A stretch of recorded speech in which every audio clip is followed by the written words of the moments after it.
अनि भ्लग किन त्यस्तो अरू ठाउँमा बनाउँदिनँ मान्छे भएको ठाउँमा भिडभाडमा भन्दा कन्फिडेन्ट छैन, 0 लेभल कन्फिडेन्ट। भ्लग खिचेर हिँडिन्छ, सबले सोध्छ कति छ सब्सक्राइबर भन्न पनि लाज लाग्ने के 300 400 बनाउँछु, मेहनत गर्छु, हाल्छु, खै त भ्युज।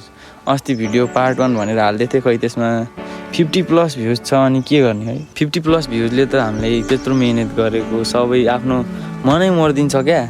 अनि भिडियो बनाउने मन लाग्दैन क्या, सपोर्टै छैन क्या, सब भ्लगर निस्क्यो अनि कसलाई सपोर्ट गर्न सक्छ। अलिअलि भ्युज आइदिन पऱ्यो, आफ्नो निरन्तर सब्सक्राइब प्लस हुन पऱ्यो, त्यति भएपछि त जस्तो ठाउँमा पनि कन्फिडेन्ट आउने रहेछ क्या।